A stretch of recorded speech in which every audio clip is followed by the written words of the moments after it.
அன்பு உறவுகளுக்கு வணக்கம். இன்றைய ஒரு காணொளி என்பது ஒரு முக்கியமான காணொளியாக இருக்க வேண்டிய சூழல் இருக்கிறது.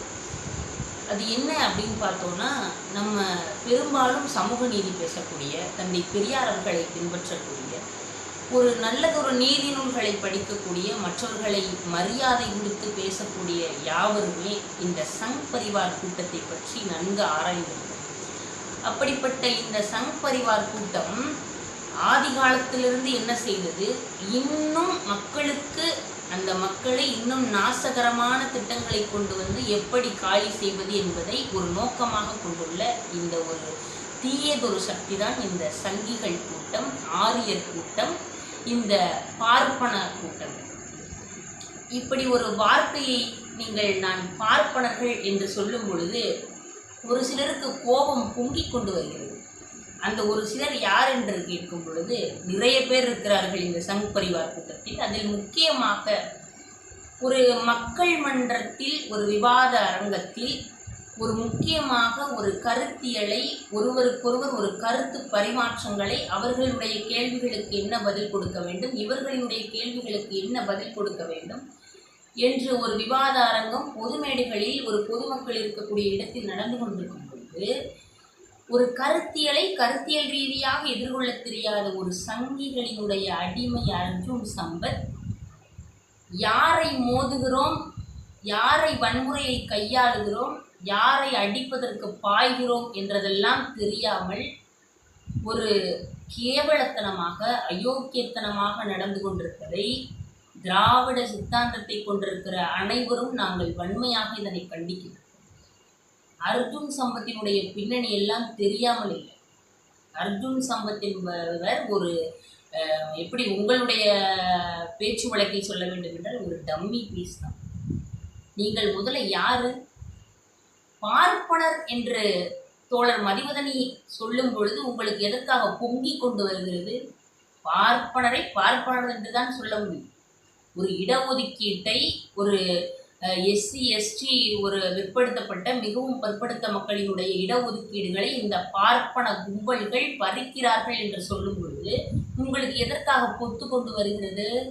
எதற்காக அப்படி வருகிறது? அர்ஜுன் சம்பத்திற்கு உங்களை எந்த நிலையில் அந்த பார்ப்பனர்கள் வைத்திருக்கிறார்கள் என்பதை நீங்கள் உற்று நோக்க வேண்டும். அர்ஜுன் சம்பத், நீங்கள் எங்கிருந்து வந்தவர்? நீங்கள் இந்து முன்னணி என்பதில் முதலில் இருந்து நீங்கள் அங்கு அவர்களுக்கு நிகராக வரக்கூடாது என்று உங்களை ஒதுக்க நினைத்தவர்கள் அந்த பார்ப்பனர்கள். உங்கள் சமூகம் இப்பொழுது எந்த நிலைமையில் இருக்கிறது? அவர்கள் தன்னுடைய தொழிலை சார்ந்து இருப்பதை அவர்கள் கேவலப்படுத்தி கொண்டிருக்கிறார்கள். இன்னும் மிகவும் அயோக்கியத்தனமான முறையில் இன்னும் நடந்து கொண்டிருக்கிறார்கள் இந்த ஆரிய கும்பல்கள், சங்கி கும்பல்கள். அதரையெல்லாம் நாங்கள் உடைத்தெறிய வேண்டும் என்று நாம் போராடி கொண்டிருக்கிறோம். இன்றும் நாம் தெருவில் நின்று, வீதியில் நின்று சமூக நீதியை நாங்கள் பேசிக்கொண்டிருப்போம் மத்தியில் உங்களுக்கும் அதில் உங்களுடைய சமூகத்தைச் சேர்ந்தவர்களுக்காகத்தான் நாங்கள் குரல் கொடுத்து கொண்டிருக்கிறோம். ஆனால் நீங்கள் அவர்களுக்கு சொம்பு தூக்கி கொண்டு, அவர்களை கையில் வைத்து தாங்கிக் கொண்டு, நீங்கள் பெரிய என்னமோ எல்லாம் தெரிந்தவரை போல நீங்கள் ஒரு பெண் பிள்ளையை, ஒரு தோழர் மதிவதனியை பற்றி அனைவருக்கும் தெரிந்திருக்கும், ஒரு எதிர்கால திராவிட சித்தாந்தத்தை ஒரு அனைவருக்கும் நீட்சி அடைய செய்ய வேண்டும், தந்தை பெரியாரை பற்றி, பேரறிஞர் அண்ணாவை பற்றி, அவர்களுடைய கொள்கைகளை பற்றி, இன்னும் திராவிட சித்தாந்தங்களை ஒரு அரசியல்படுத்தி அதனை அரசாங்க வழியில் கொண்டு வந்து இன்னும் மக்களுக்கு நலத்திட்டங்களை கொண்டு போய் சேர்த்து கொண்டிருக்கிறோம். ஆனால் அப்படிப்பட்ட ஒரு புனிதமான ஒன்றை நீங்கள் தொடர்ந்து கொச்சைப்படுத்துவது மட்டுமல்லாமல் ஒரு பொது மேடையில் நின்று கொண்டு ஒரு பெண் பிள்ளையை நீங்கள் அவ்வளவு ஒரு ஆக்ரோஷ தோரணையில் நீங்கள் அடிக்க வருவதை போல வருகிறீர்கள். உங்களுக்கு இந்த திராணியை யார் கொடுத்தது? இதற்கெல்லாம் பயப்படுபவர்கள் நாங்கள் அல்ல. அதனை நீங்கள் தொடர் மதிவதியினுடைய உடல் மொழியை வைத்து நீங்கள் கண்டுபிடித்துக் கொள்ளலாம். நீங்கள் எவ்வளவு வேகமாக வந்தாலும் எங்களுடைய உடல் தோரணை நேரடியாகத்தான் நாங்கள் நின்று கொண்டிருந்தோம். எதற்கும் நாங்கள் பயப்பட தேவையில்லை. உங்களுக்கு எதற்காக கோபம் வருகிறது? பார்ப்பனர்கள் என்று சொல்லும் பொழுது உங்களுக்கு எதற்காக கோபம் வருகிறது? உங்களை சூத்திரர்கள் என்றுதான் இன்னும் ஒதுக்கி வைத்திருக்கிறார்கள்.